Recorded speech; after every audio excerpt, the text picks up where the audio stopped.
Welcome back to this class. Now, on our how to copy and how to highlight on your worksheet. Now, let's say we want to make a correction on this one, on this cell, on this cell. Now, what you do is to double click on it. When you double click on it, then you will to enter and make your correction. Let me say Toyota Camry, Toyota Camry, Camry.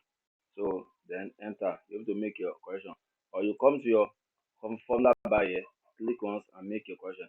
Now you want to attach, you can only attach with pressing down your left click to where you want, or you, you press down your shift and control, and then your down arrow, down arrow, and your right arrow, then you come back, or you release your control key, that is it remain your shift key, then your right arrow, one by one, one by one, one by like that, come back like that, go like that, come back like that, then your left arrow back.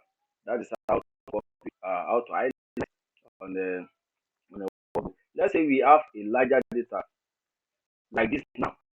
This is 9,005. And you want them all. Then how is that one going to possible for you?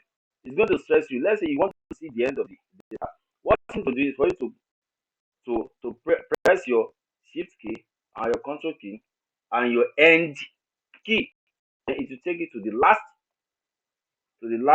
part to the last part of your data. So that is how you can highlight on your data.